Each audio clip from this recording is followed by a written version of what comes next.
Okay, there we go. What's up, party people? It's Dan, your basement guitar superstar. This is episode 2 of Creator Hangout, and today we're hanging out with Terry from the channel Terry3GS. He and I met through Ben Coombs' channel, and he's a super interesting dude, really nice guy. So I wanted to have him on for one of these. So Terry, talk to me about like how you got started playing guitar and stuff, because I've never really heard that you explain that at all. Well, hello, and thanks for having me on for one. You're And in welcome. regards to when I started getting into guitar, that would have been probably back in my youth. Uh, Back when I was 12, I'm not exactly 100% sure what got me into it. I think maybe it was my cousin who was a couple years older than me started playing guitar. And so that kind of got me into playing guitar. My mother, being a low income single parent trying to raise me, I had asked her for a guitar. Well, she couldn't exactly afford much, so she managed to go to a yard sale and found an old Stella 6 string acoustic. And well, that was an interesting start to things because it was so hard, the action on it. I couldn't push strings down, so I couldn't truly learn how to play guitar. So I almost actually did more slide guitar than I did actual guitar playing. Okay, nice. Beyond that, I think what fueled my actual interest was, again, listened to a lot of music in my youth. My family history, listened to a lot of country music, which kind of so. Even still to this day, I actually would rather listen to old country music than say like newer country music. So like Yes. uh, Merle Haggard and oh, who is another one there? Randy. He just had a birthday recently. Randy Skaggs, I think it Yep. was, Skaggs is good. or Ricky Conway. Skaggs. You into So like Conway Twitty at all? That's one of my Conway a boys. little bit, Willie, um, a lot of those kind of popular ones. Oh, George Jones. I always loved George Jones's voice. That was one of the things I always um, stood out about him and his music. So eventually, I started hearing more modern music, probably by about age 14, as I hear a helicopter or something fly over by. um, Nice. and that probably began my influence, which was Hendrix, actually. I never got to see Hendrix because I wasn't that old enough to, considering Hendrix died before I was born to begin with. But oddly enough, here's the thing: being a Canadian, what was the song from Hendrix that inspired me to play? Star Spangled Banner. Really Yeah, nice, dude. so that was a song that kind of got the juices flowing in me wanting to play guitar. So back then, when I had the opportunity to work a full summer when I was like 14 or 15, I raised probably about 860 Canadian over the summer working as bellhop. And I went to the local music store and I was presented with two options for guitars. The one was a gently used. Someone had previously owned it for about a year and didn't like it, and it was I believe it to be a '62 reissue Fender Stratocaster maple fingerboard, um, Nice. Olympic white body, white pickguard. It had a slight bit of um, damage from a course because of the truss rod being on the heel. Sure. And then my other option was a brand spanking new Gibson Les Paul Standard in a cherry burst, and that was actually a very similar to a guitar my cousin actually had. He had one that was, I believe it was he had it It was customly done for his grandma had bought it for him, but instead of it saying standard on the truss rod cover, it said sunburst. Oh, nice. And so it was that nicer uh cherryishy sunburst that had like that darker red into the lighter red into the yellowy orange kind of vibe going on. Sure. And so I could have got a similar one of those, but given that it would have to cost me probably about another $200, I didn't exactly have it because back then in '85, a Gibson Les Paul Standard was going for, I believe it was 1,150 Canadian, and I was able to get the Fender Stratocaster for 800. Okay. So Nice. So instinct, what is that in US dollars? I'm not I guess I haven't looked up the conversion. um, Like back, 650 or something? yeah, probably about 650. Like usually, the Canadian dollar and American dollar usually flips about a quarter. Oh, okay. So anywhere between say 10 cents to a quarter, up until recently was almost as high as $1.50, Wow. which is just like crazy. So like you could come up here to Canada with your American dollar and you would get $1.50 Canadian. So Oh, it's like, really? yeah, Okay. so the conversion rate was that bad, but back then I think the Canadian dollar and the American dollar were more closer to around the 15-20 cent mark. Oh, sure. So it probably would have been about 77 ish, and the same thing with the Les Paul probably would have been about nine ish Okay. US. So do you still have that Strat then? No, unfortunately, well, fortunate and unfortunately, I guess, because it's a double edged sword. Um, Backstory onto things. I didn't find out I was ADD inattentive type until my early 30s. So by the time I hit about 2022, I started to pick up guitar a bit, but also at the same time with other things going on and not knowing I was an attentive type, I lost interest in playing guitar, and the guitar itself needed a bunch of work. So I got rid of the guitar for crazily sold it for, I think it was $300 Canadian. Oh, no. And so like the guy was looking at me, he goes, "You're selling it all for 300?" He's like, "Are you crazy?" And I'm like, "Well, the bridge needs work or it needs to be replaced. It needs this, it needs that. It needed a proper setup. There was varying repair issues that when you're talking about back in like 1985, early 90s, you know, instrument parts and repairs were just like still outrageously priced compared to nowadays. Right. I mean, like a Fender bridge, I think even back when I first got the guitar, it was like almost a $250 part. Jesus Christ. Yeah, so like really, really crazy. And then like now you can buy Fender bridges for as cheap as $25, used, or if you want new, it's around $50 to $75 for the same part. Yeah, and they're good quality too. Yeah, Yeah, that's crazy. I didn't realize they were that expensive.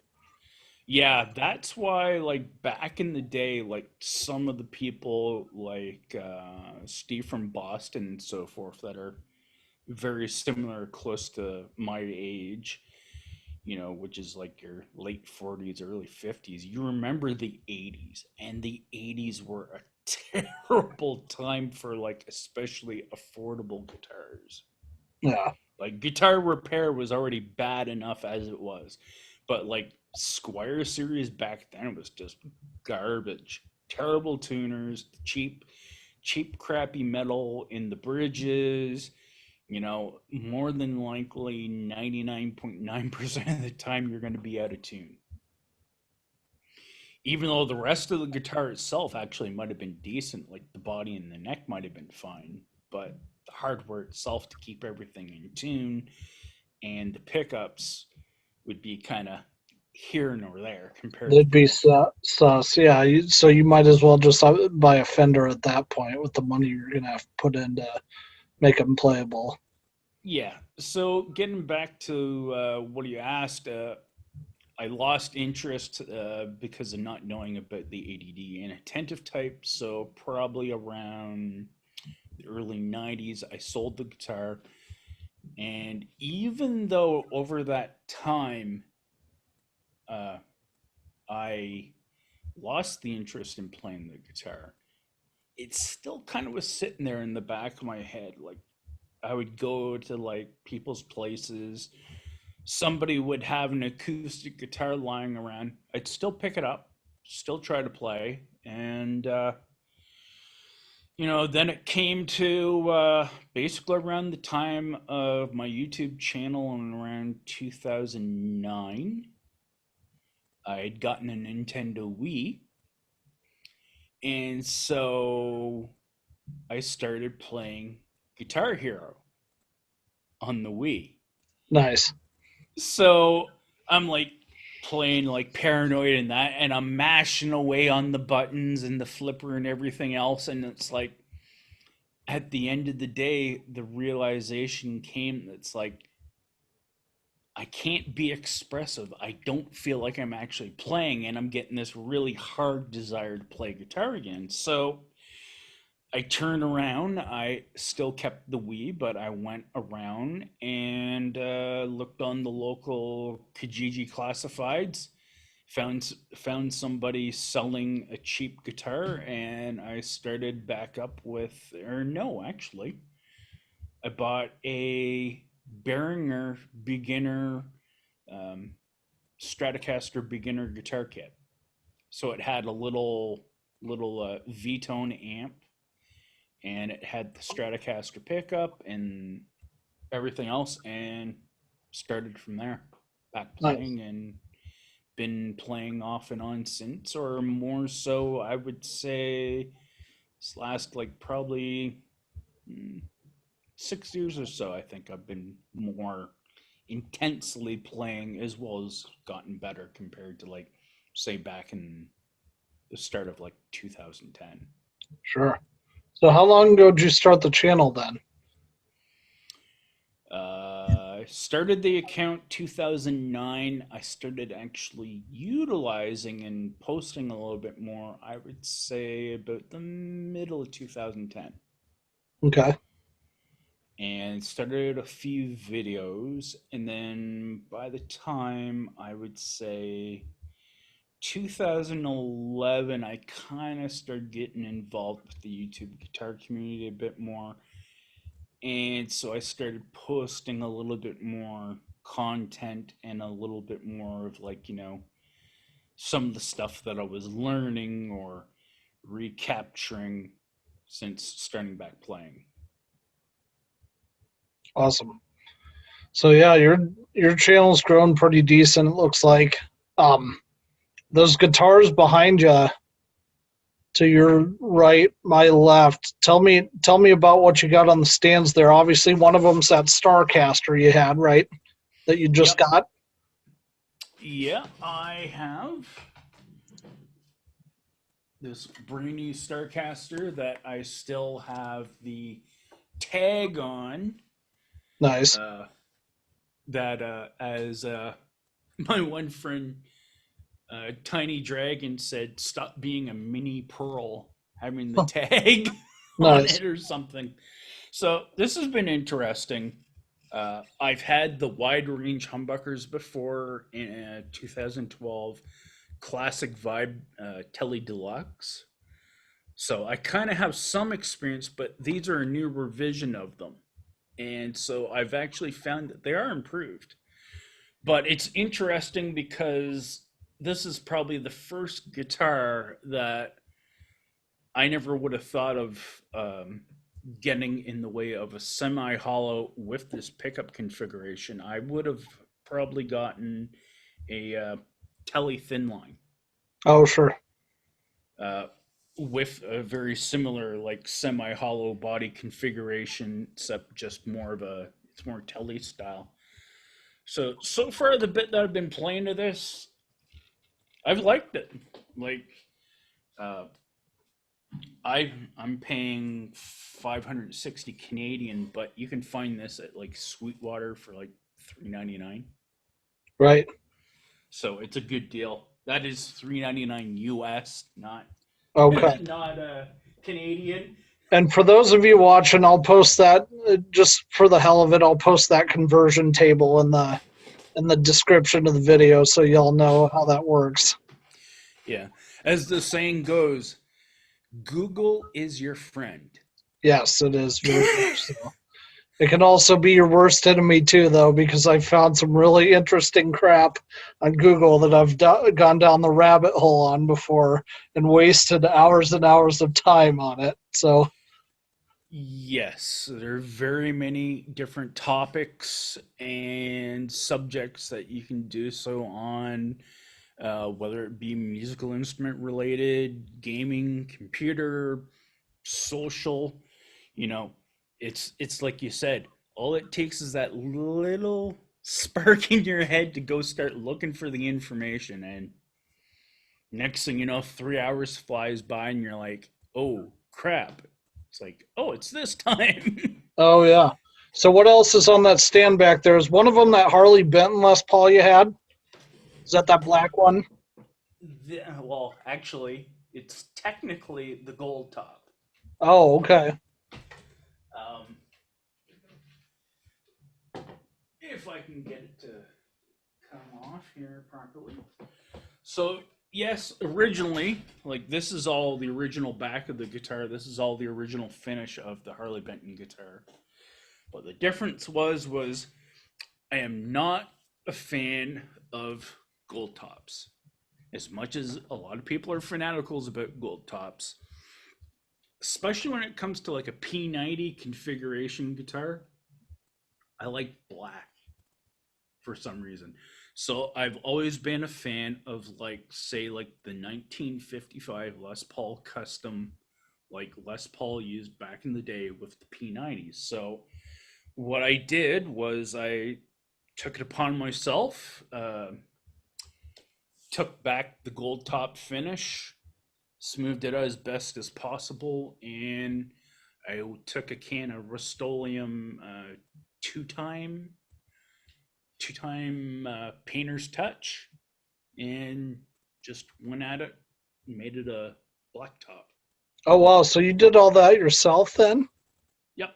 Okay. So I'm assuming then that you know how to work on guitars, kind of like Ben does. Then am I assuming correctly, or? Yes, I would not say I'm not a professional, nor do I claim to be a professional, though there are individuals out there who try to claim that I sell myself as being a professional guitar luthier or some other weird thing like that.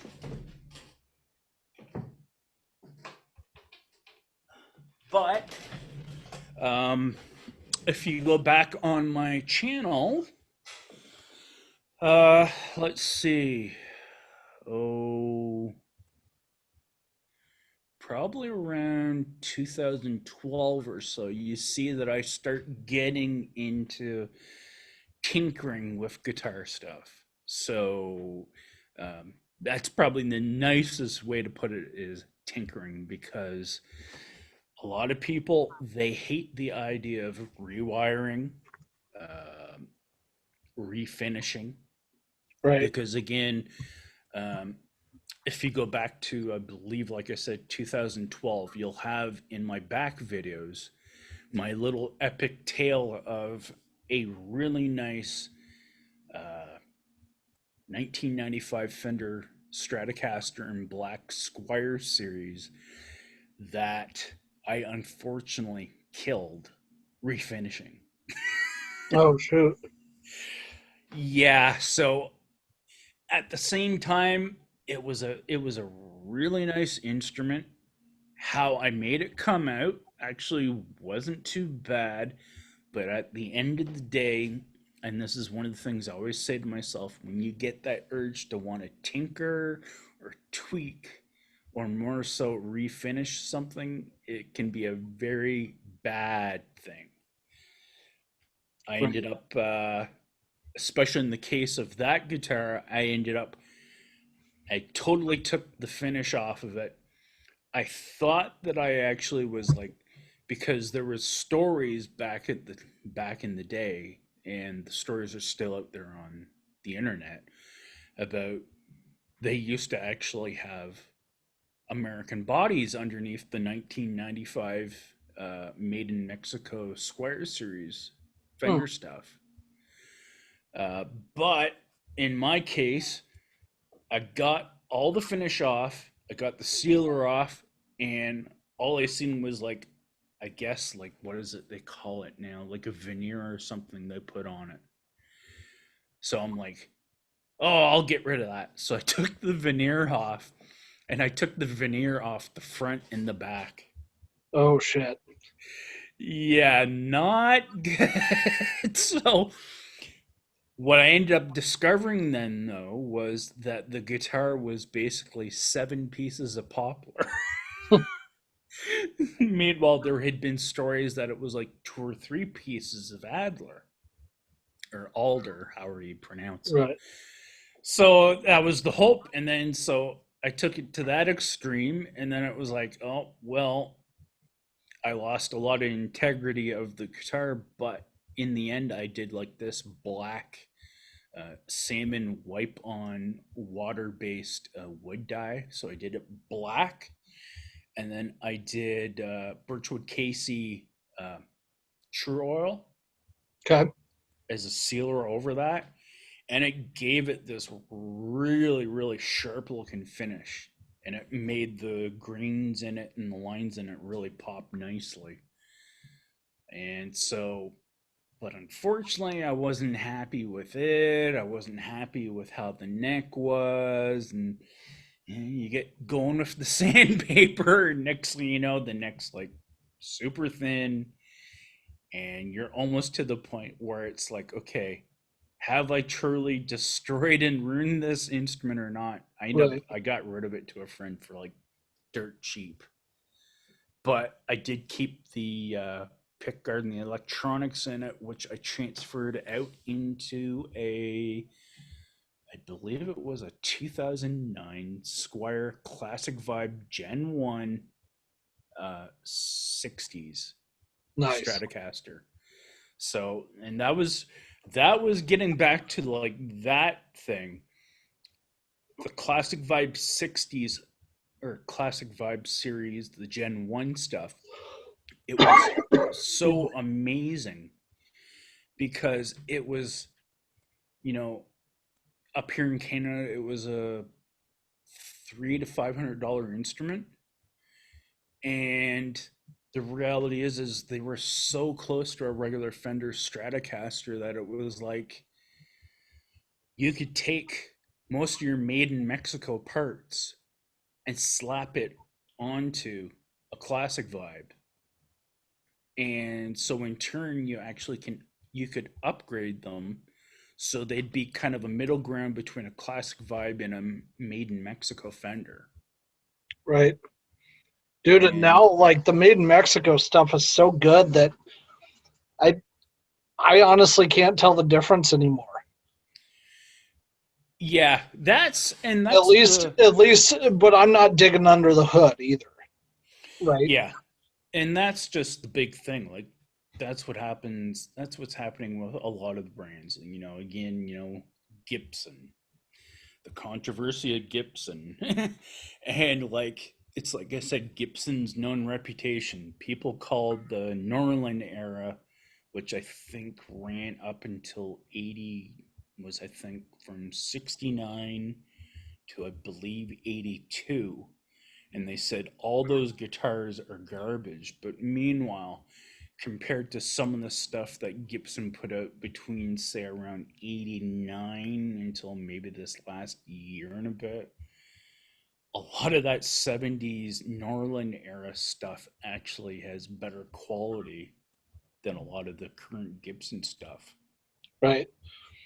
Well, and it's funny you brought up Gibson. It's funny to see there all these content creators that are talking about the Gibson Garage. Because like we went during NAM, Mm-hmm. and I'm literally the only dissenting opinion right now that I've seen. Like everybody else is, oh my god, it was awesome, and I'm like, it wasn't that great, guys. Mm-hmm. It's a showroom full of overpriced shit, right? Like Gibson's not shit as a brand, but it's a showroom full of overpriced stuff that you're basically paying for the name. Yes, that is actually something that I've had a few Gibsons over the years that I've gotten in trades. My first one was I believe, 2008 Gibson Flying V faded that was in a Nice. cherry finish. That, believe it or not, I traded a modified candy apple red with gold hardware Stratocaster for. Interesting.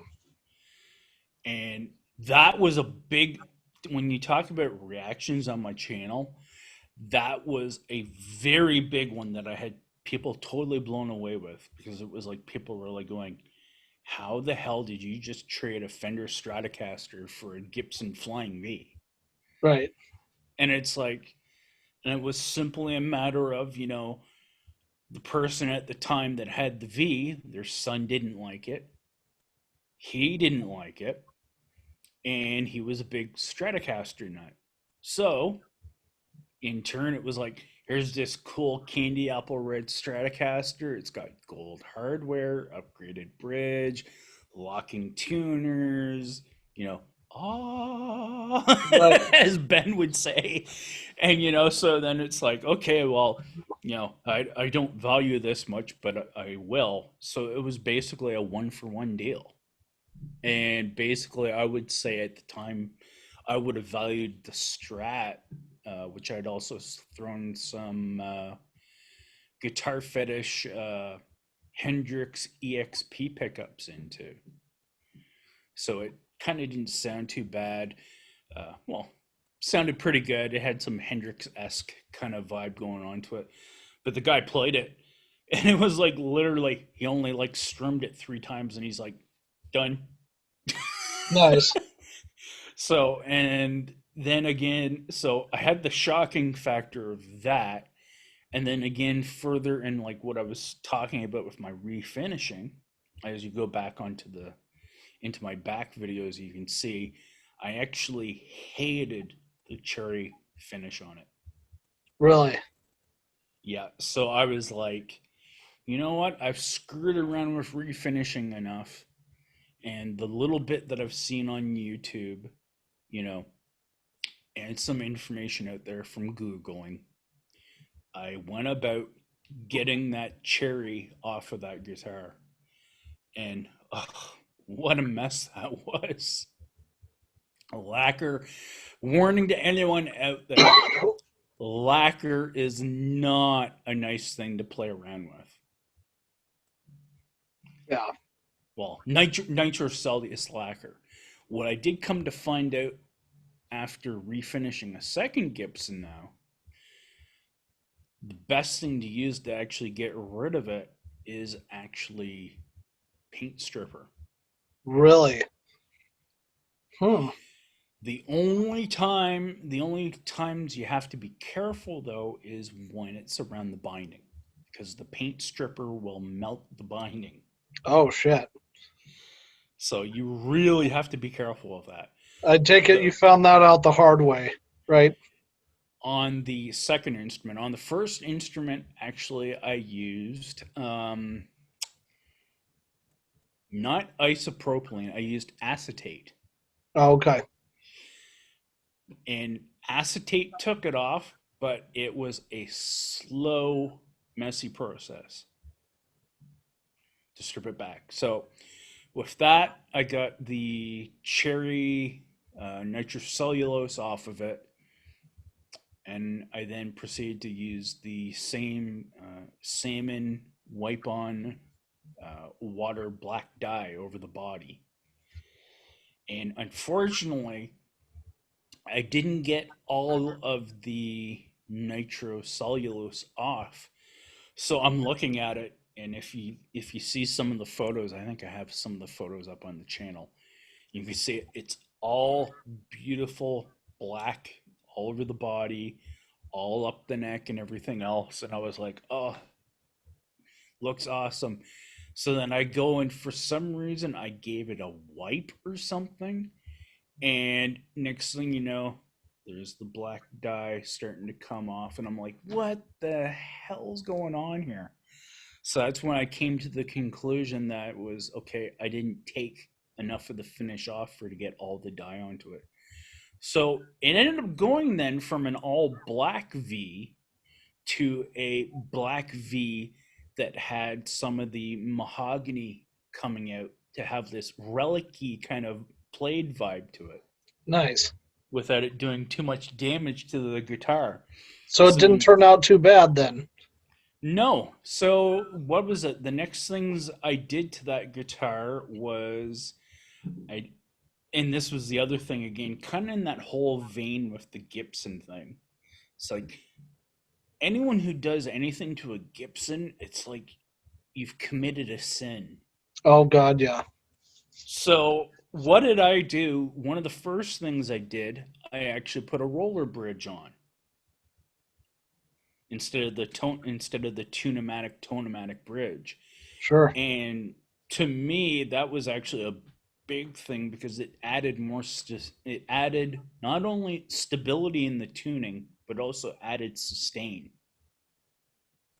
because the strings being on the roller. Right. And then I got rid of the tuners, and I took my first steps into my first adventures into a high-end tuners, and I put a set of hip shot open back locking tuners on it. Okay. So Those are what cool. that yeah, so the other benefit of those two is they're with it being open and the gears exposed is that's less material there for weight. Right. So there was that added benefit of it. So I did that. And then another thing I hated with a passion about it was the pickups.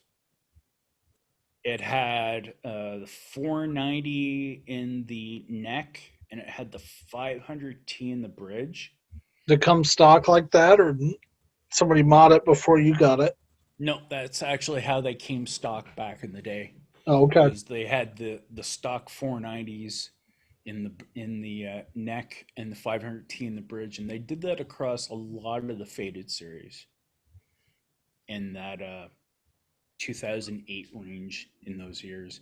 Sure. So so the thing that I didn't like the most about the T500 in the bridge was it was awesome for gain, but there was just something with the ceramic magnet and the wind in it that just made it, if you actually tried to get anything clean, it was terrible. It Sounds was like like, barf. yeah, it sounded like barf. So, but if you threw high gain through it, you'd be in heaven. But I Right. wasn't necessarily a high gain person. So the funny thing was again going in the whole anti Gibson vibe with it. I actually went online and I got from it's now mostly TNT Customs is their site, but they sell the Dragonfire branded pickups. Never heard of So them. yeah, if you ever want to find cheap pickups in the same kind of vibe as a guitar fetish pickup, Dragonfire is an interesting brand. They have singles, they got humbuckers, they got humbuckers that are like the DiMarzio hex bucker kind Oh, of sure. looking thing. So they got all kinds of all kinds of variety, and they're like run the same pricing as Guitar Fetish, so it's like $37 or something like that Oh, for like a wow. single humbucker. They actually sound good, though.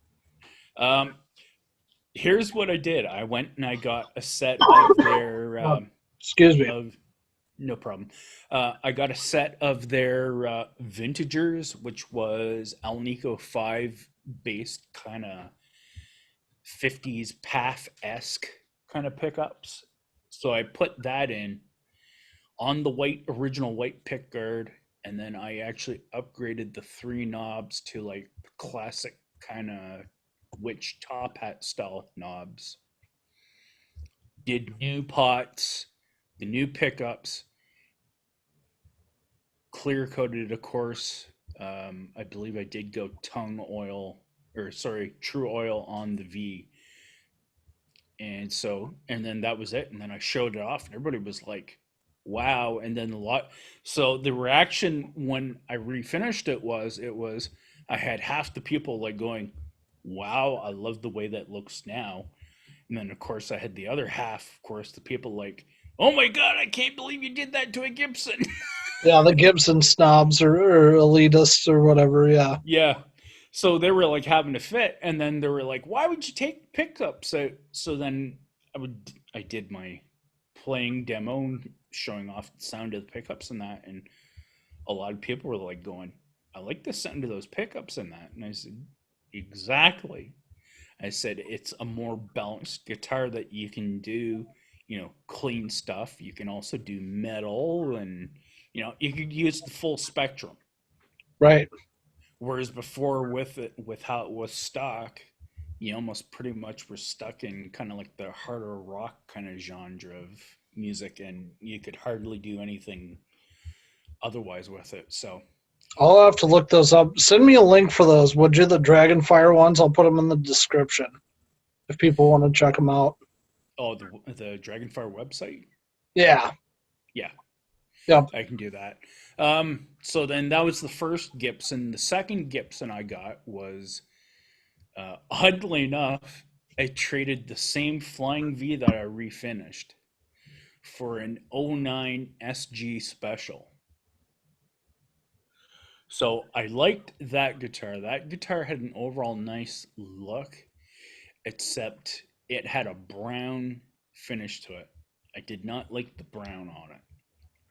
So what I did was, again, stripped it all off, except this time I used the paint thinner. Unfortunately, as I mentioned about being careful of plastics, some of the paint thinner got underneath the painter's tape and actually hit the 20th fret marker and actually melted it. Oh, oh God. So I had to actually, I thought I could repair it, and it was like, okay, no, I can't repair it the normal way. I actually had to buy a new set of fret dots, and then I just manually took it out with a drill bit or whatever, and put the new fret dot in. You never would have noticed. Hmm. And with that, I changed my strategy from the True Oil, because one of the biggest problems is True Oil up here in Canada. Birchwood Casey's True Oil is hard to come by up here in Canada because of the toxic laws and that going on for solvents and whatnot. So it's hard to get it to cross the border up here, and you can only get it up here in the little like couple ounce bottles. Oh, sure. Whereas down there in the States, you can get the big, massive bottles of it, Yeah, I which, think they sell it at Menards or something. I've seen it yeah, before. Bass Pro Shop, Menards, similar types of places like that. So what I did was like, well, the other thing I also didn't like was True Oil takes a longer time to cure. So I said, well, there's got to be an alternative. I don't want to use wipe on poly. I said, I think that would just be a little kind of for Gibson people. Right. I said, there's got to be another alternative that's a similar oil that will do a harder and will dry quicker. So what I did with that SG was once I stripped it, I actually used Minwax tongue oil.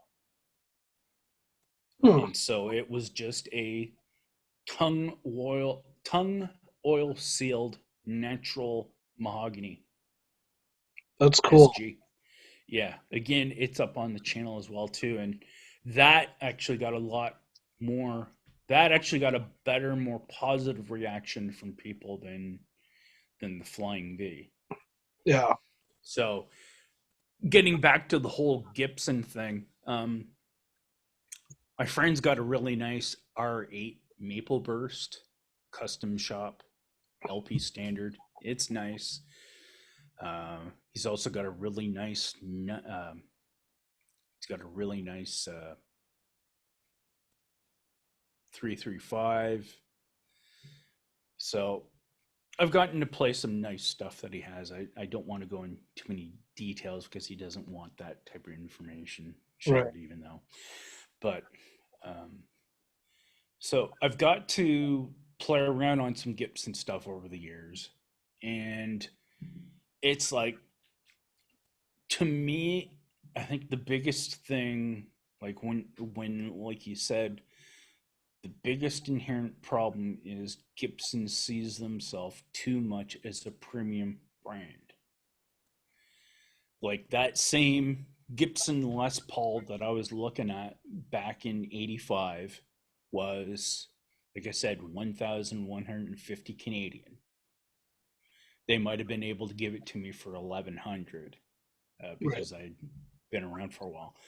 But I mean, that guitar now up here in Canada is a between $3,000 to $4,000 Canadian guitar. Yeah. So I mean, if two I'm going to spend that kind of money, Terry, I'm just going to support I would support a small time builder. If I exactly. if I'm going to spend $4,000 on a guitar, I might as well give somebody that builds them out of their basement my business. Well, and this was the other argument I made back in the day was on their boxes they said handmade instruments. And I was like, well, that's total bullshit because their instruments haven't been handmade since the 80s. Right. Their biggest thing they did was move to production line CNC machine routers or routing. And like the funniest part was even Gibson's own Facebook page, Gibson's own custom shop Facebook page made a post.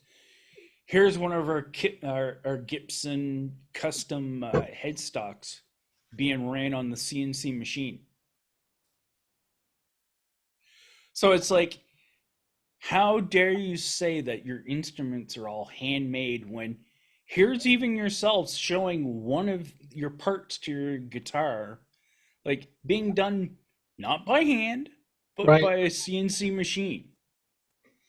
So you're trying to sell an instrument for outrageous prices as a handmade instrument, but meanwhile, it's as I say, as some of the information came out, most of the high end expensive Gibsons that they do sell, like the Les Pauls, might only cost them with parts and labor and materials, might only cost them about $500 to make.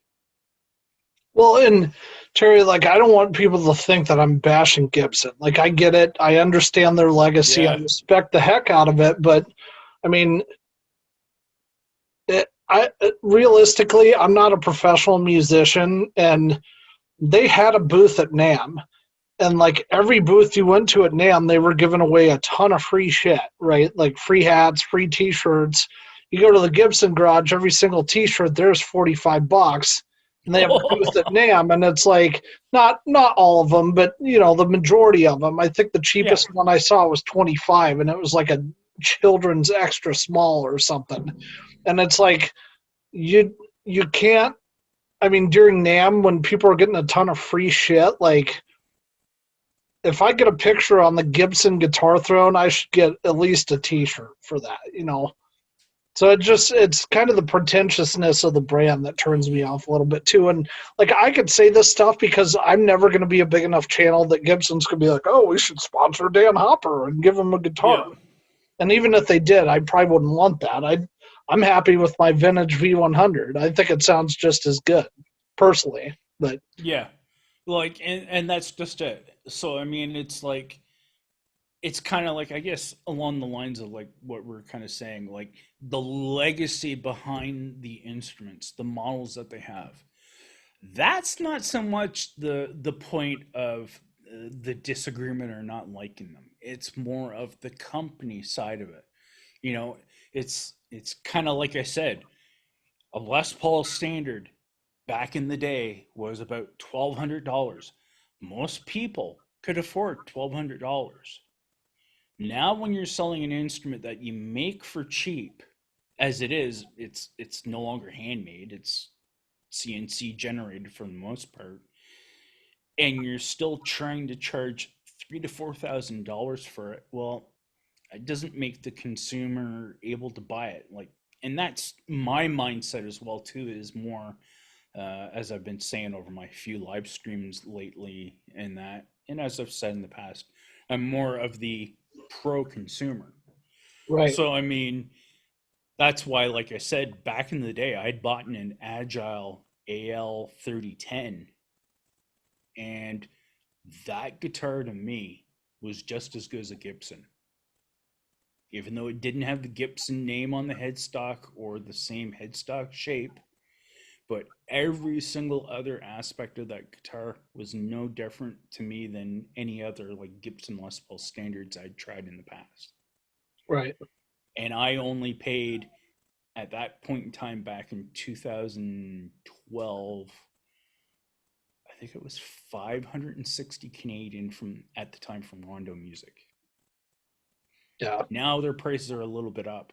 But the big thing was it was made out of One World Music in South Korea.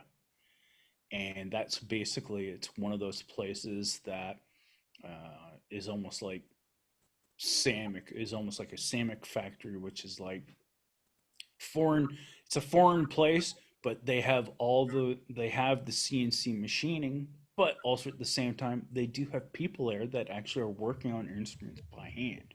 And that actually know what the hell they're doing too. Yeah, so It's not you're like Glary where they're making, you know, mass producing instruments and most of them are garbage, but every once in a while you get one that's good, you know. hmm yeah, like anything that came out of One World, like especially like a Les Paul style guitar, whether it be Agile, LTD, because there's a lot of companies that were coming out of there. Yeah, isn't Court made there now? Something like that. I think Court's made there. Court's got some stuff there. Dean had a lot of their stuff there. Uh, Back in the day, the Diamond, I had one back in 2013, was also made out of there. So a lot of Oh, the good. Diamond branded guitars were, well, actually, they're still, no, I stand corrected. Since the new guys took over, they actually moved the stuff out of the Korean One World factory, and they're now getting a lot of the stuff made in Indonesia. Hmm. The other big reason for that too is Indonesia's guitar manufacturing facilities had um, newer CNC machines, so newer, better machines and tooling, and on top of that, slightly more cheaper than Korean. Okay. So they might be like getting like an extra $50 or $75 off of something, a product that they might have had built in the South Korea plant by One World. They could move it to Indonesia, one of the new facilities, and get it done for $75 cheaper. You know, when you're looking at trying to make quality and also at the same time bring yourself a profit, you know, you have to do that. Like Right. that's just like smart business strategy. Exactly. Well, so let's turn the page a little bit. Have you? What's What's the other two G's stand for? Because one of them's gaming, probably, right? So again, Guitars, gaming, and something else, I'm assuming. general interest. Ah, So basically, what it breaks down to is I did make it at one point in time GGG, and I do have one person that actually calls me GGG, which is funny. nice. Um, but I broke it down because a lot of people thought it was a little hard to say that. So I broke it down to Terry 3Gs. And it was the simple fact because the 1G being guitar and bass, playing, refinishing, modifying, repairing. And then the second G is gaming related stuff. So computers, online gaming, and so forth and so forth. And then, of course, the last G, general interest, which, like things like this, talking back and forth to people, uh, my enjoyment and love of coffee, food, social issues, social interactions, Right. Speaking of coffee, I'm jealous because y'all have Tim Hortons up there, and I love Tim Hortons. Well, I'll tell you this much. Tim Hortons is not all that it's cracked up to be. They taste way better than Starbucks, I think, anyway. In the case of up here, I would actually rather have a Starbucks Really. coffee than a Tim Hortons coffee. Here's the biggest thing when it comes to Tim Hortons coffee up here: the water sources. Oh, okay.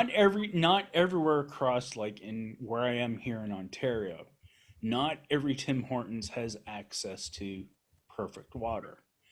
So, like for example, the town where I live, most of the Tim Hortons that are in here, which is four of them, which is crazy for a town of like only about 14,000 or so. So there's four Tim Hortons shops that get coffee from. About three-quarters of them you're going to get a decent cup of coffee from. But if you go to the Tim Hortons franchise in the next town over, it's a it's a 50-50 shot of you getting a decent cup of coffee. Really? Water's that bad up there? Or what? Yeah. Um, in the case of the next town over's Tim Hortons, I had said it before jokingly, and I tell this story to a lot of people, and they're just like, you got to be kidding me. Truthfully, I've gotten coffees from Tim Hortons from the next town over that literally tasted not like coffee, but as if I'd been drinking turnip water. Wow.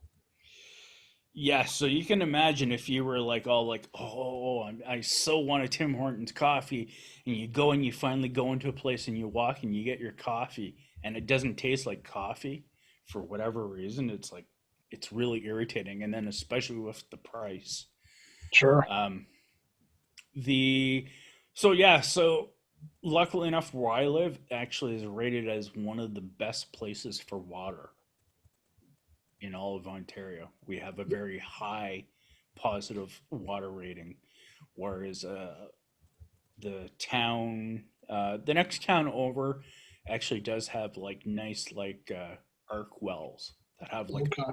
awesome water, but it's not hooked up to like the local Tim Hortons. Mm. So that's why like some people are like, kind of like you were saying yourself, like, oh, I love Tim Hortons coffee. It's like you got other people that have Tim Hortons from other areas and are like, are you on drugs or something? Right, Like, exactly. Well, I'm used to the Kcups, though, yes, because that's the only yes, way I can get. I think unless you're in like Buffalo, New York, yeah, or like northern Minnesota or something, we have to get them via Kcups. But hey, are you anywhere close to Ottawa? no. Okay. I'm actually 6 hours west of Ottawa. Oh Jesus. Okay. How close are you to Ben? Uh, Ben is about 2.5 hours away from me Okay, to the that's not too east, bad. southeast. In regards to the Tim Hortons coffee, though, to kind of Sure. conclude that, the stuff you get from the store, not so great. Whereas, like you said, the stuff that you actually do bring it at home usually actually does taste decent. Yeah. So Um, what's your favorite type of coffee then? I am majority of the coffees I have are dark roast. Attaboy. If I drink, I can drink some. And again, this is the whole thing with coffee. Some people understand about the whole the roasting method: light bean, medium bean, dark bean. And what some people don't understand too as well too, and some people say that they don't like the taste of coffee or they find something odd about coffee, is that the roasting process is one aspect of it. The second process with the beans themselves is there's an acidity aspect to it. So you can have some roasters do a light roast and have tons of acidity in it. So you could have like 80% acidity in it. So it'll taste light, but it'll be like really, really tangy. Sure. And or you can have a meat roast, a medium roast where it's a little kind of, kind of perfectly balanced in the middle. And then you can have some dark roast where there's hardly any acid in it. And you get that kind of burnt kind of taste to it. And some of the, like one of the best coffee makers for roasting and selling coffee, and it is available down there in the US, is Nabob. How do you spell that? I've never heard of them. I'll write that down. Nabob. Their coffee usually is in a green package. Cool. They are also the same makers of the dreaded Salenka. Oh, I've heard of them, and they are nasty. Yes. So they're the same company that makes Salenka, except so Nabob, they actually do have on their packaging um, definitions. This is awesome in Hmm. that regard. So if you want a light roast that's got a light acid level, you can find that on the packaging where like you can see like it's something like their morning blend, or and it'll be like light with low acid, or say like morning special blend, which would be like it'll show it as like between a light and a medium, and it might show it at a certain little bit more acid content to it and such. Or like a dark roast, you can get a dark roast and they got it, it's like as dark and burnt as possible and might have a bunch of acid in it, or one that's got a little, like what's a nice one from Nabob is the Black Magic. It's dark, dark, dark, dark, dark. It's literally like almost black, and it's low acid, and it seems to whatever beans they have in that formula just seem to make like a awesome dark tasting roast, but still has a nice little bit of a medium kind of lightish kind of vibe to it. Do you know if Nabob makes Green Mountain? I'm asking because the K cups I get are Green Mountain, and they're called Dark Magic. Is the thing, and they taste like you're describing. I'm not 100% sure because I'm not sure how all those manufacturers go about the K cup Hmm. things. Everything I do coffee wise has been uh, pr- over the last probably 8 or so years is pretty much been French press. I Okay. did actually have a percolator for a while until I accidentally left it on the stove with heat going. Oh shit. Yeah, that was good that I got that off the burner in time. Yeah. And so now I'm back to a double aluminum walled French press. So I'm a noob when it comes to coffee. Then it sounds like because I just like the ease of the K cups. Yeah. You pop it in, you press the button, and boom, you're done. Yeah, I've my friend has a K cup style thing, and it makes good cup of coffee. But the thing that you don't get in a drip or a K cup style coffee maker is the oils. That's the biggest key. Is And it's one of the biggest reasons why I buy the President's Choice dark roast blend is because you open up the bag and you don't necessarily have dry beans. The beans are coated in the oil Nice. still. So when and that's the big thing. If you've ever truly had a real cup of coffee, you get your beans that still have their oil in them. You self grind them up and you do them in a French press or a percolator. Avoid drip, and you let that sit, and then what happens is what comes to the top is all the oil. Okay. And the oil is the thing that's the big thing with coffee. It's like, when you hear about like energy drinks and you get the kind of Yeah. hyped up thing, the oil in the coffee is the thing that gives you that same thing. Ah. Okay. I didn't So realize that. So that's kind of the big advantage of using that method. And yeah, it's kind of a bit snobbishy to talk about French press and percolator and whatnot. But I mean, at the end of the day, sometimes you actually get a better price buying the beans versus buying, say, like a K pack. Oh yeah, the K packs are asinine. How expensive they are. It's Yeah, insane. It's like $30 for a 90 pack or something. yeah. See, meanwhile, for what you said, what did you just say it was? 30? Yeah. For $30 40. for a 90 pack. That down there can get you probably about 5 pounds of beans. Okay. How And many five, cups is that supposed to be? well, I can go through in a month. Let's see now. I can go through 2 pounds in a month. Okay. So that would be on average about 10 to 15 cups a day. Jesus. Yeah, so the beans you can get, not only you're getting better characteristics that you can further augment by how you make it, but also the beans you can get for relatively cheap. Like even a 1 kilogram, or I think like a 1 pound bag of beans, probably down there in the States, for decent coffee, you probably could get for like $5, Yeah. 6 bucks. There's a place out of Tama, Iowa, which is about an hour west of me that does. I think they're 347 a pound or something plus Yeah, tax, something like yeah, that, or 349 somewhere on there, yeah. like And $3 Canadian or something.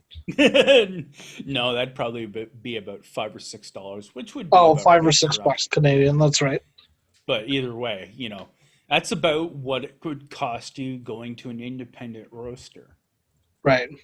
to get that. So I mean, like, that's the only kind of the big thing with the K cups is the fact that you don't have to mess with the grinds and all that other stuff. But I mean, the grinds themselves, after you've done brewing your coffee, have the advantages of further environmental aspects of it. Like when you talk about composting, like another thing that sounds crazy is I take my coffee grinds and I throw them out onto my front grass outside the front of my house. But you know what? My front grass actually grows and looks awesome Nice. since doing it. So it enriches the soil. So There's that. Also, in the winter, you can actually use the coffee bean grinds as a gripping material. Really Yeah. So there's interesting. again, like you said, when you go on Google and you start going down the rabbit hole of stuff, you find out all kinds of things. Nice. I guess I've never done a ton of research into coffee. I just kind of drank what people recommended and what I've seen sitting around at offices and stuff. Yeah, and I mean that's to be expected. Most people in society nowadays they want the quick one trick pony kind of thing. Like why pop popcorn with an air popcorn popper when I can put it in the microwave and do it in a bag for like 30 seconds. Right. Well, my thing was I never learned how to make coffee the old school way. The Yeah, way I learned how to make it was by sticking a kit because I didn't start drinking coffee till I was about 30, and I'm 37 right now. yeah. So I think if I would have started drinking it earlier before they had Keurigs, I'd probably be doing the same thing you are, percolator and all Yeah. that. Like it was amazing. I don't remember where the documentary is, but there's a documentary that was done, Coffee, the History of Coffee. Really? And in this documentary, they interviewed one of the original guys that worked for, I think it was Nabob, back in the 1920s in New York. So here's the guy. I think they filmed it around the middle of 2010. So here's this guy, 80, still married. They still live in the same place, this old 80-year-old couple.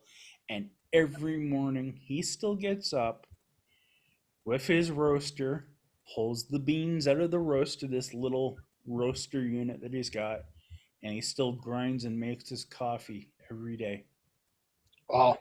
and resets his beans for the roast for the next day. And it was just mind blowing. And that documentary gave so much information on the different ways to brew coffee, uh, coffee in itself, like instant coffee that you get a lot of people that they're all gaga goo over. He was saying, he goes, "Do you realize the quality level of those beans that go into instant coffee?" And it's like, no. He said those are the rejects.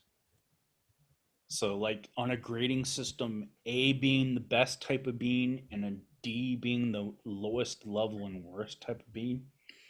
It was like he said, when they would sort through all the beans after roasting and whatnot, any of that stuff that was like C and up would go into actual premium product that would go out. Anything that fell into the D level, that would actually go down into the what's the technique? Freeze dry. So they would freeze dry it, grind it, and that's how you got your instant coffee. Really? Which at the same time, oh, excuse me, which at the same time basically explains why Solanka is so bad. Nice. So it's interesting, and yeah, I mean, like when it's just like guitars, computers, and everything else. If you have the desire to learn, to have a better experience with it, or and whatnot, you eventually do go down those rabbit holes. Right. Same thing with food. In my case, I had to make my mom's meals for a long time while she was still alive when I was her primary caregiver.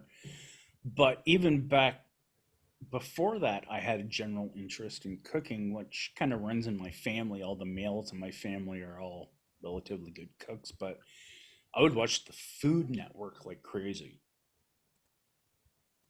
Like there'd be like 4 Food Network shows I'd watch a week. Nice. But it was again me learning about cooking, learning new experiences with cooking, new flavors and so forth, and just opens your eyes. Right. And that's again basically the same thing in regards to Like I said, with being as I term it, a hobbyist guitar player, and that's what I'd say a lot of like yourself, myself, and others are is basically we're not looking at it for to become professionals, but we enjoy music, we enjoy the sound that the instrument makes. So, you know, we have that desire to do that. And at the same time, we don't necessarily have to have, like you said, we don't have to have $4,000 Gibsons to have that enjoyment, nor at the same time is it necessary, nor is it actually in our budget. Right. And that's one of the things that, still blows away many people is, you know, they still think that you need to buy a $2,000 Fender or a $2,000 Gibson because I want to play guitar. It's like, no, no, no, no, no. You just have to find a good, solid, tuning stabled, low end instrument to get your bearings on. Right. And it's like I said, and like some other people have said in the past, the or let me try to put it in this best way. When you can set yourself a goal that you keep improving on an instrument, then you make it more like a special thing or a treat when you can have the ability to afford a more higher tier instrument. Exactly. So I mean, like not everyone's going to be able to afford a $4,000 Gibson Les Paul. There's other makers out there that do offer similar quality level and sounding instruments in the $500 to $1,100 range. So once you get stable and fun enough on an instrument and you feel like you're able to play better or play more, that's when you should look to have a more higher tier instrument. But Exactly. otherwise, you know, there's so much fun with, especially with the quality level of cheaper instruments, like you said, like the vintage, like the Squire, like the Agile, the LTD, Schecter, another awesome brand for like quality and value. Like it's, the Yeah, possibilities are endless when it comes to the cheaper stuff. exactly. And speaking of improving, what are you working on right now? Like when you sit down to practice, when you're not doing stuff for the channel? Anything specific? Um, no, usually like that's the whole thing. Like over the last probably 2, 3 years, uh, I think the whole thing with me is I'm a visual learner.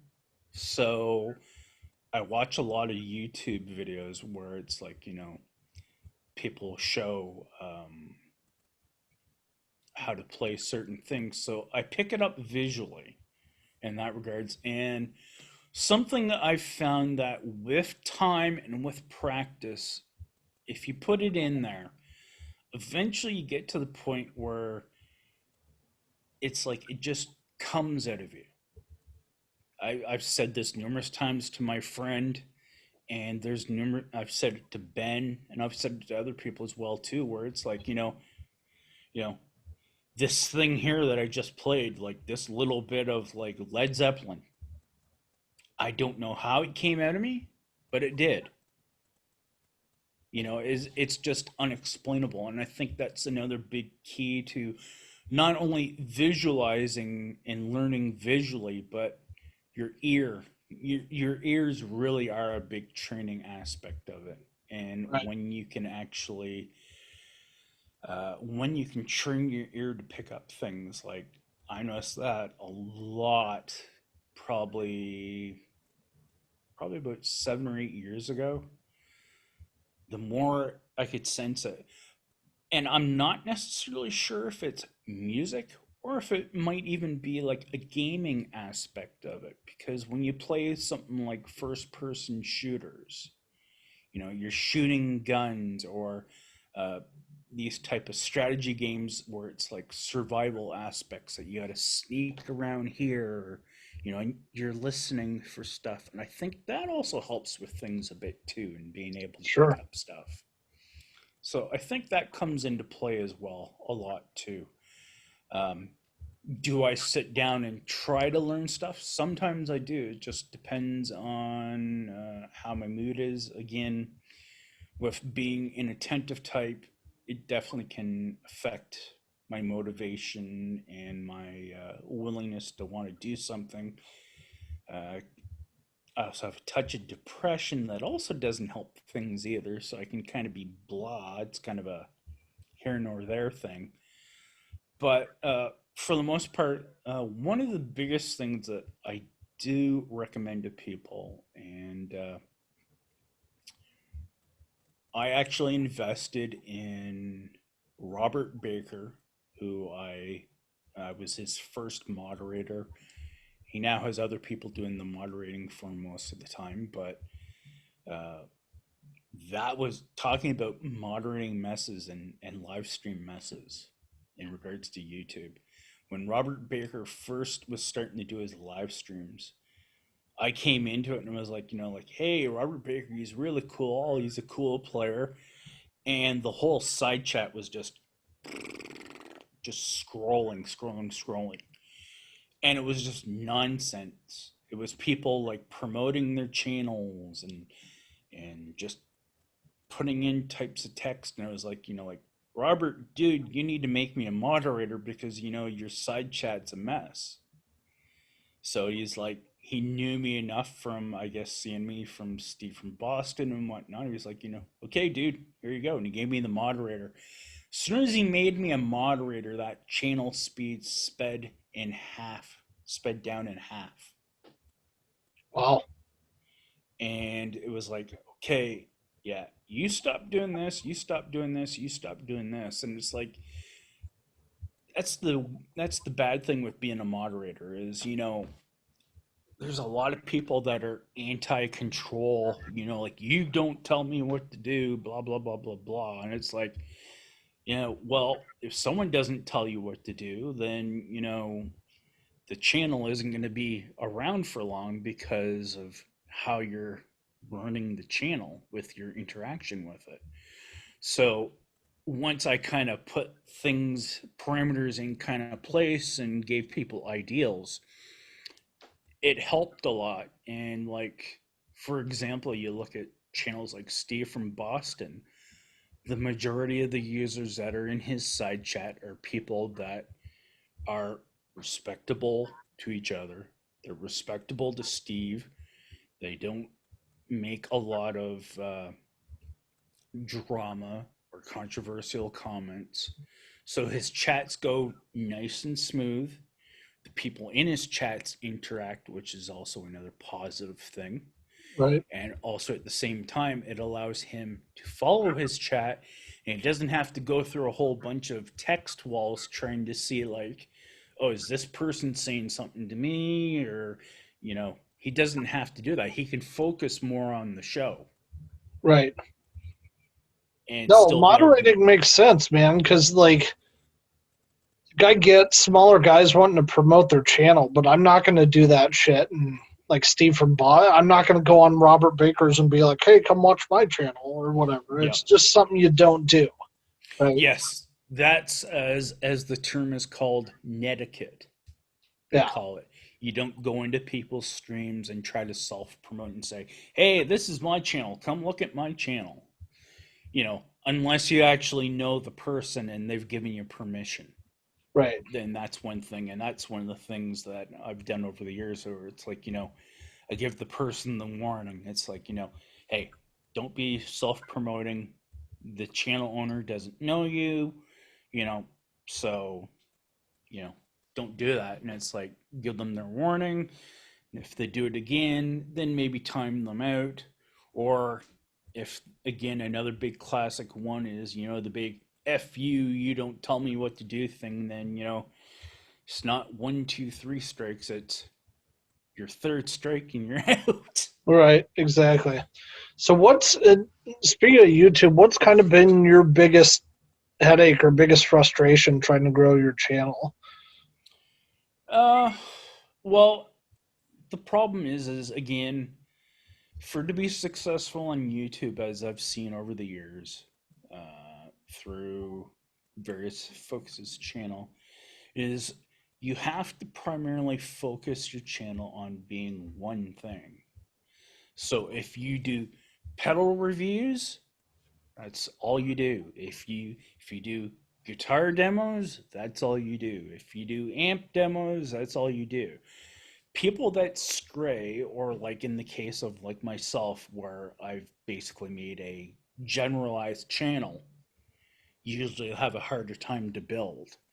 Right. And and this comes back down to again the simplest thing that I've made kind of more clear probably over the last year, and as I've said to people, at the end of the day, the only way you are going to become more successful on YouTube is to be more be more interactive on YouTube, put yourself out into, the side chats of live streams or comments on, YouTube videos of people, basically very similar to what you've done. You just Right. showed up in the side chat, thinking, it's cool, and then somebody actually, like Ben would say, like, oh, do you got a channel? And you're like, yeah, I actually do got a channel. Well, hey, drop a link down there into the chat. Let Yeah, I people see your appreciate you channel. guys doing that too, because I think I got about 30 new subs out of that. Yeah, so I mean, you get yourself out there, you get yourself known, whether you're a whether it's an occasional comment or whether you're fully interactive in the chat, you get yourself out there, you get yourself exposed. And then the biggest thing of all, you got to put content out. YouTube's algorithm will not support your channel unless you're throwing content out there to actually show it, like, hey, here's a video of me singing. I'm a terrible singer, but I'm singing. So, like in my case, I call it karaoke.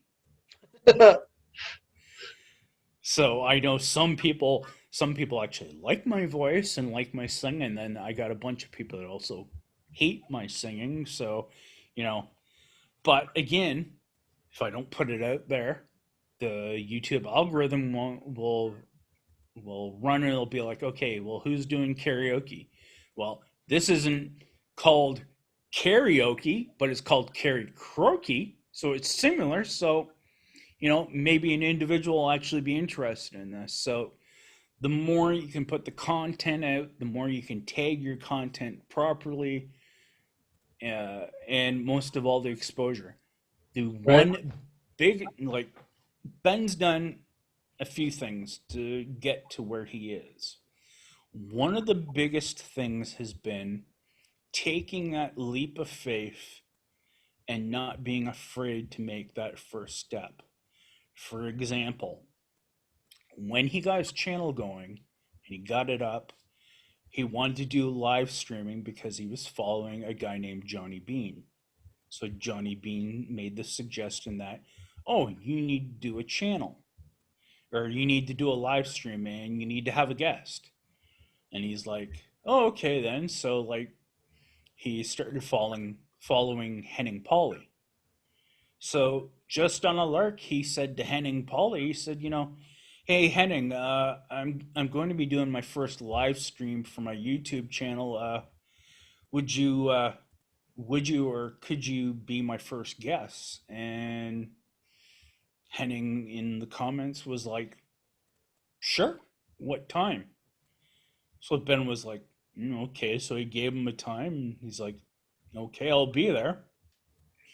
So then next thing you know, Ben starts to stream up, and next thing you know, gives the link, and sure enough, there's Henning Pauly sitting there drinking coffee with Ben, and he's like, "So Ben, what are you up to this morning?"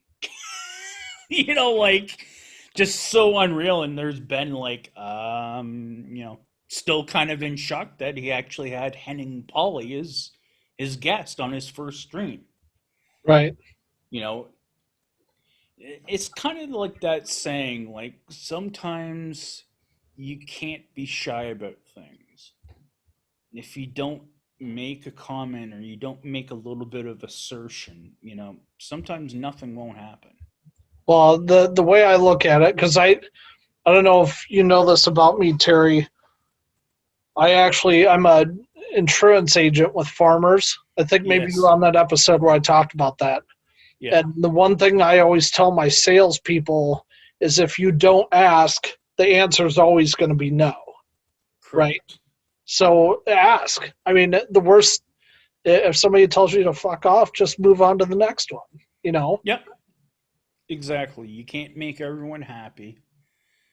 So, And it's kind of like that saying, like, the customer is always right. Well, the customer is right. The, the truth of it is the customer is always right the majority of the time. yeah, There are rare occasions where it's like, okay, yeah, no, you're wrong. Sorry, goodbye. And the other thing, too, when I mentioned to you about exposure, you just did that yourself, actually, with your trip to Nashville. oh, yeah, So, and that was another big thing for Ben, too, was not only getting the balls to actually go out there and, invite some bigger people onto the show, but his first trip to NAM was the big thing when he went to NAM in California and did that because he got to do, you know, as the saying goes, marketing yourself, marketing, period.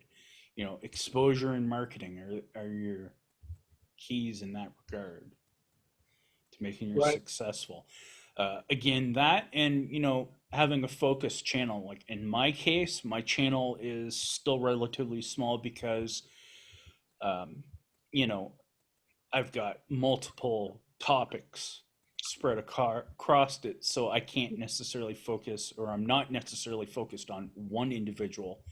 I'm more focused on like a group of individuals. Period. Yeah, but your stuff's all interesting. So Yeah, like that's why I'm surprised that you haven't grown more than what you have. yeah, and in that case, it is again with the whole uh, putting content out. If you don't put content out, the algorithm isn't going to see it. Not to mention people that are following you or might be watching you will not see it. Right. So consistency. Sure. I haven't had great consistency, so that's probably the biggest reason why my channel hasn't grown. I also don't understand why you get so many damn dislikes on some of your videos. It's just Again, insane, man. Like, that is again the toxic trolling aspect of individuals on some individuals on YouTube because they don't like that. Again, I promote or try to put myself off as being a positive person. Also, in the case of being a moderator, being a oh, sure. moderator can also generate a lot of hate as well too, and Yeah, there's I been guess I can people. see it. That makes sense that you'd have some enemies from being a moderator or Yeah, something. so and and it's the other thing too that I've talked with Ben and other people about. Some people, they get jealous of success or somebody being better than they are or than they're capable of being. So I mean, in my case, I've tried to keep a positive aspect of things.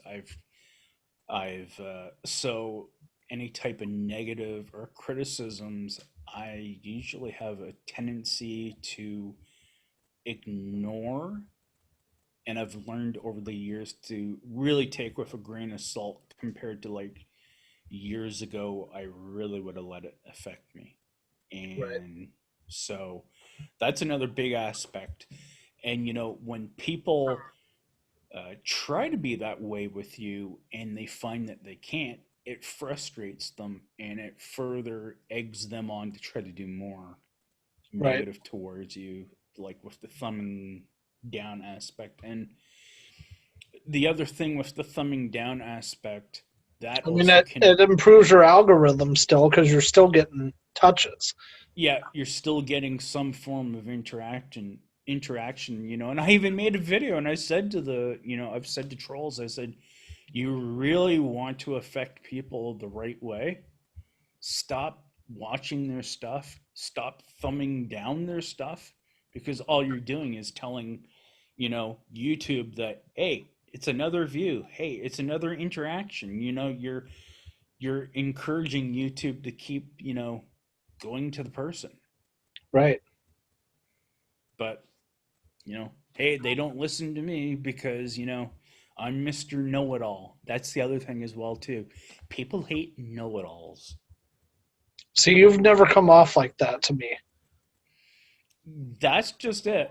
There's a lot of people that like they say that they're like, you know, I can't see why you're like that. And there's that's just the way people are in society. There's some people like, as being, as I call myself a social observer. So I observe the nature in people, I observe situations, and so like that's one of the things. Not everyone can look at someone and be like, you know, it's kind of, I guess, the whole adage of, you know, throwing the rock in the glass house.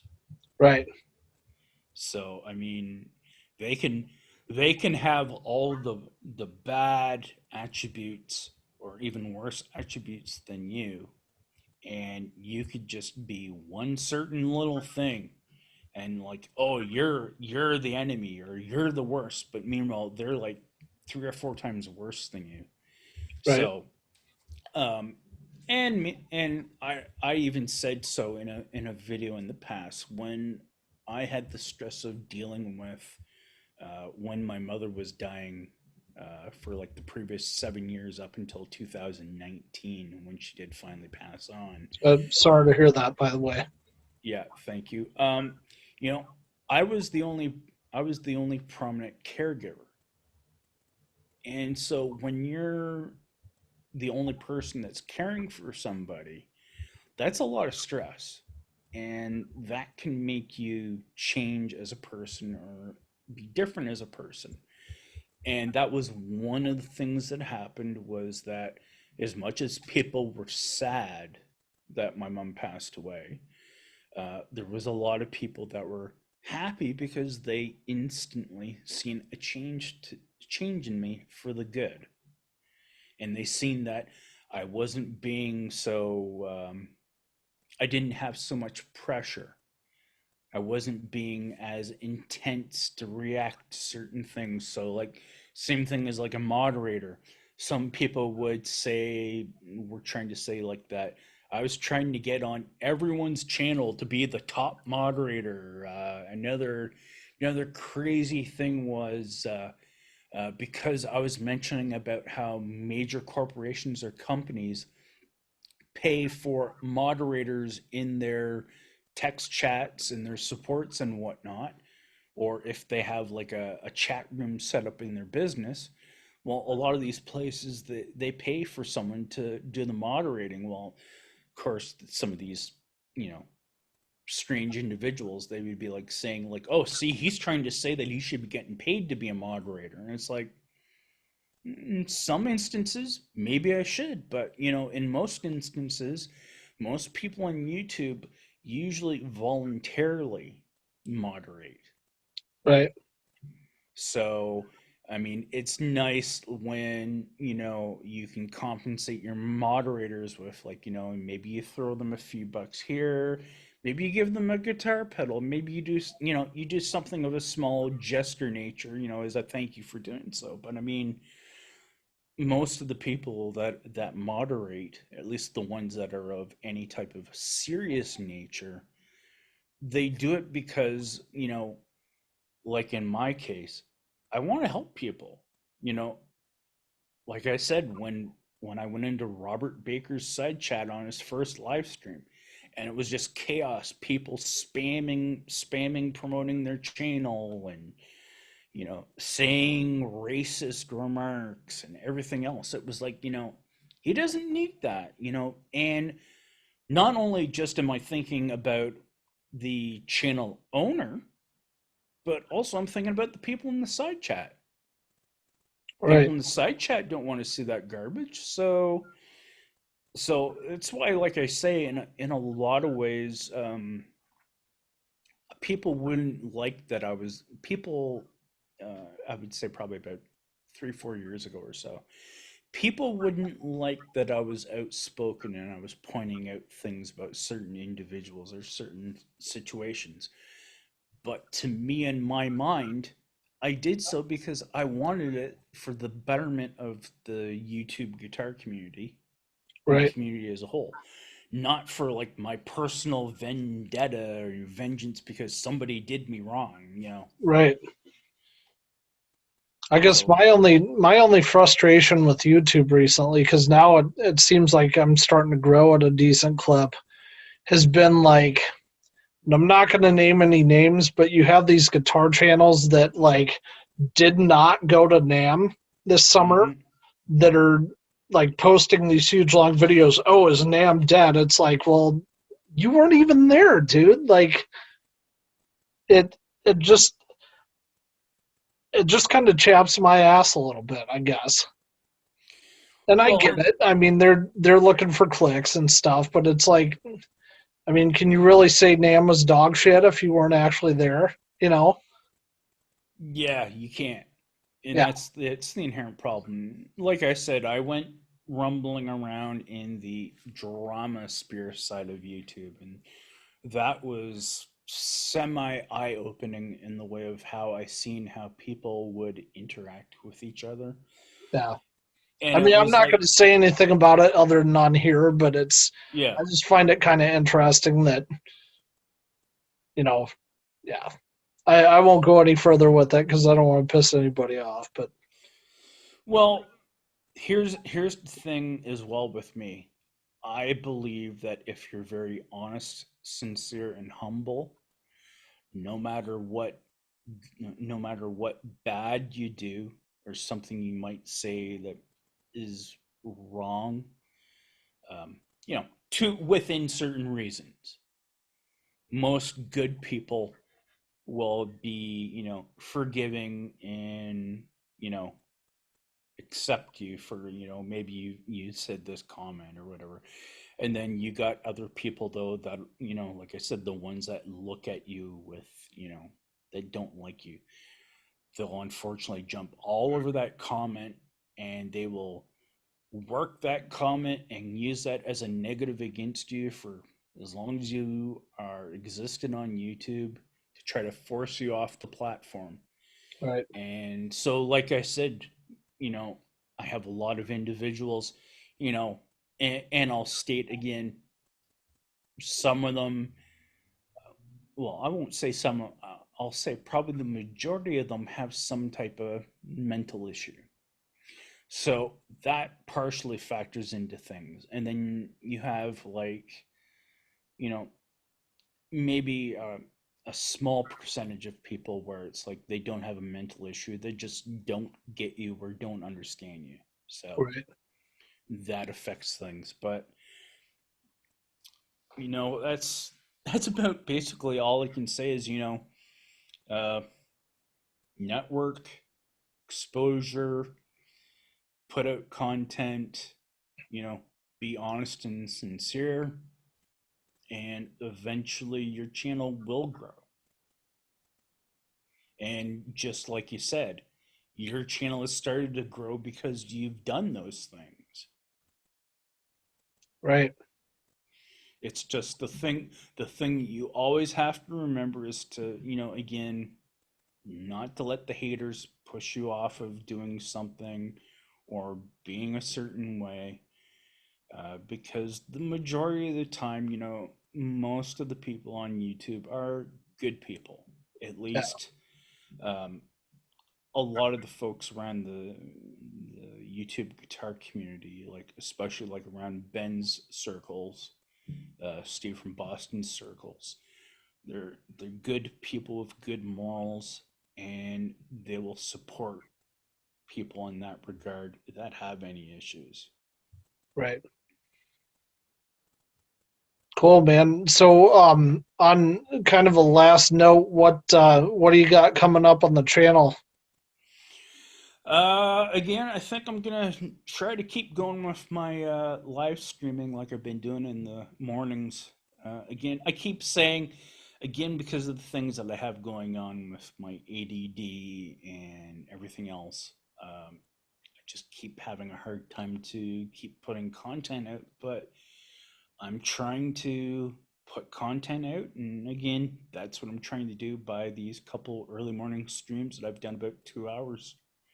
The first one with the gaming, and the one earlier this morning, like you've seen, I want to do a video talking about computer systems for people on YouTube, or people that might be interacting around YouTube or some involvement with YouTube and what they should be looking at. Because again, I've had naysayers say that you don't need new computer systems to do stuff on YouTube, and it's like, no, you need newer computer stuff to stay more relevant and to actually be able to do it, especially if you actually want to be part of YouTube, Right. and more so a content creator on YouTube. You need to have the performance to be able to do so.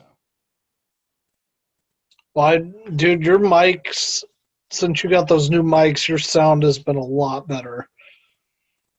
Yeah. Um, Thanks. Yeah, it's partially the mics and again, computer related.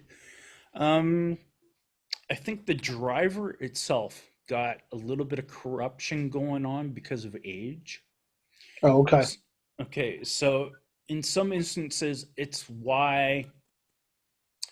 um, it's why sometimes software, when you leave it around for too long, such as like your Windows operating system, if you're doing a lot on it, you're moving a lot of data, and eventually it's just like our human cells and our DNA, it eventually breaks down. Right. So in the case of like what the driver was for my Behringer Euphoria 404 HD, I'd had the same driver for 8 months. And so doing a lot of stuff on the computer, um, moving a lot of data, age. Also, at the same time, too, like another things I was experiencing was I had faulty RAM. That Mm, also can affect the data integrity of software as well, too.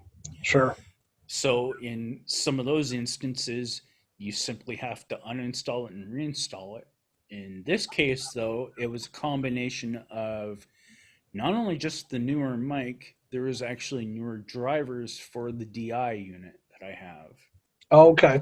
Cool. So it was a twofold thing that affected it. But I mean, I get complimented all the time on it. Like, same thing as like, well, why do you sound so good? It's like, because I have a DI box. I've found ways to invest in stuff that's of a uh, a good quality at a reasonable price. Same thing as my webcam. I don't have. Somebody actually on a live stream 2 nights ago thought I had a DSLR camera Wow. for a webcam, and I was like, no, all I'm using is a Logitech C920 webcam that is capable of 1080p HD. That's it. Yeah, I But was gonna again, say I can tell you're at least high def, at least yeah. 1080. So, and I mean, the inherent problem is again, like I said, even earlier this morning when I gave I basically took the same base configuration and I showed a low level, a mid tier, and a high tier version of a configuration. But at the end of the day, the biggest thing that affects yourself is your upload speed of your connection. Right. If you don't have good upload, you're not going to be able to put out quality. No matter whether you got an older system or a newer system. But in regards to like a newer system, like I said, like what I have for a system in hardware, that's why I'm running with my cable connection, which is 150 megs down and 15 megs up. You can actually see, like you said, you can see the visual differences. Ah, I guess in simple layman's terms, the more bandwidth you can have, the better it is for you. exactly. So that's basically what it comes down to. And another big thing too with YouTube, visual quality is kind of so. You can have, subpar video quality. What gets most people with YouTube is the audio. Yeah, If you can have better audio than video, you're still not going to have a problem. But if you have great video and terrible audio, people won't tolerate that.